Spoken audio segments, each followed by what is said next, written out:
ابتدا ہے رب جلیل کے بابرکت نام سے جو دلوں کے بھید خوب جانتا ہے۔ دیکھتی آنکھوں سنتے کانوں صابری میاں کا سلام پہنچے۔ ناظرین محترم، بنی اسرائیل میں ایک نوجوان تھا، بہت خوبصورت اور نہایت پاک باز۔ وہ نوجوان ٹوپیاں اور ٹوکریاں بنا کر بیچتا تھا۔ ایک دن بازار میں ٹوپیاں بیچتے بیچتے بادشاہ کے محل کی طرف نکل پڑا۔ محل میں ایک حسین شہزادی کی اس پر نظر پڑی تو اس نے اپنی خادمہ کو بھیج کر اس نوجوان کو بلا لیا۔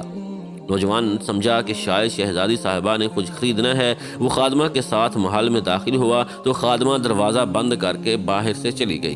شہزادی برہنہ حالت میں سامنے آ گئی اور بولی، اے حسین نوجوان، میرے قریب آ اور میری خواہشیں پوری کرو۔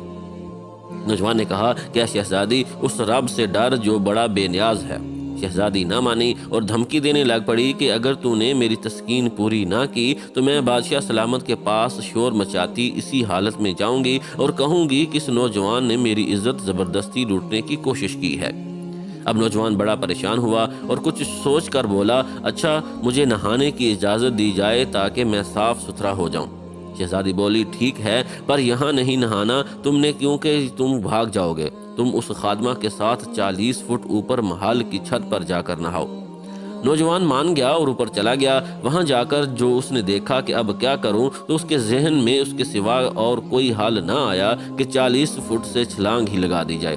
اس نے چھلانگ لگاتے وقت دعا پڑھی، اے اللہ پاک، مجھے تیری نافرمانی پر مجبور کیا جا رہا ہے اور میں اس برائی سے بچنا چاہتا ہوں۔ مجھے 40 فٹ نیچے چھلانگ لگا کر مر جانا تو منظور ہے، لیکن تیری نافرمانی نہیں۔ یہ کہہ کر نوجوان نے چھلانگ لگا دی۔ اسی وقت ایک فرشتے کو باری تعالیٰ سے حکم جاری ہوا کہ جاؤ اس نوجوان کو بچاؤ۔ فرشتے نے اس نوجوان کو اپنے پروں میں سما لیا اور آرام سے نیچے اتار دیا۔ نوجوان بڑا خوش ہوا اور اسی وقت شکرانے کے نفل ادا کیے اور بارگاہ الہی میں عرض کی کہ مولا، تو چاہے تو مجھے اپنے اس کام سے بے نیاز کروا سکتا ہے۔ اے رب، مجھے تو کچھ عنایت کر تاکہ میں آرام سے بیٹھ کر کھا بھی سکوں اور تیری عبادت بھی کر سکوں۔ اس کی درخواست قبول ہوئی اور وہی فرشتہ جس نے اس کو بچایا ایک سونے سے بھری بوری لا دی۔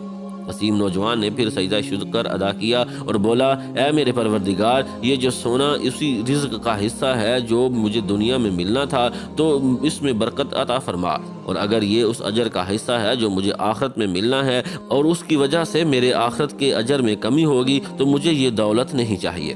نوجوان کو ایک غائبانہ آواز آئی، یہ جو سونا تجھے عطا کیا گیا ہے اس صبر کا 17واں حصہ ہے جو تو نے اس گناہ سے بچنے کے لیے کیا۔ اس نوجوان نے کہا، اے میرے مالک، مجھے ایسے خزانے کی حاجت نہیں جو آخرت میں میرے اجر میں کمی کا باعث بنے۔ چنانچہ نوجوان نے جب یہ بات کہی تو سارا سونا اسی وقت غائب ہو گیا۔